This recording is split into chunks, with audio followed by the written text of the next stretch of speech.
My name is Patricia Dean. I've had 2 liver transplants. When I was a kid, I had a bunch of surgeries, and from one of the surgeries I had a blood transfusion. In the blood transfusion, I contracted hepatitis C. It took about 30 years for it to destroy my liver. I was in my 30s when I was first diagnosed with full-blown cirrhosis of the liver. So we knew that I was going to have someday a liver transplant. My husband, Michael, who was my donor for my first transplant, got transferred to Richmond, Virginia.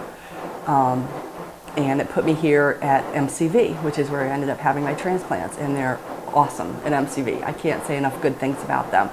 Once we found out that the living donor process was an option for us, it just seemed the right way to go.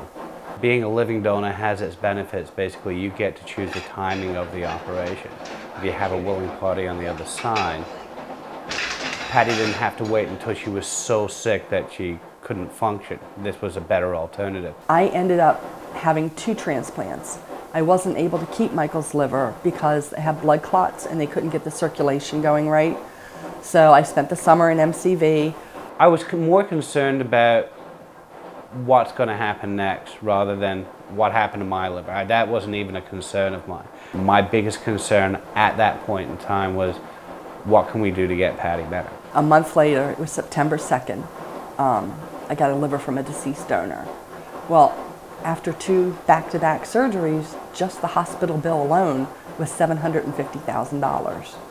Yeah, so I mean, that's why having good health insurance is so important, you know, to the donation process, to the organ donation. We were very fortunate. I know people who have lost their homes. You know, I did this for my wife, which, you know, we would do anything for our loved ones.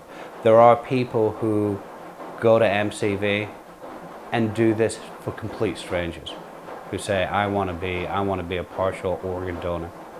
And they don't do it because they want to save a loved one. They do it because they want to help someone else.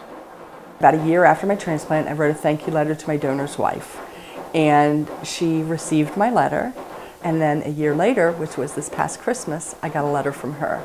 So I now know that my donor's name was also Michael, just like my husband. There were a lot of similarities I have found since then. They were the same height and same weight, they were the same age, they were the same size, same blood type, everything.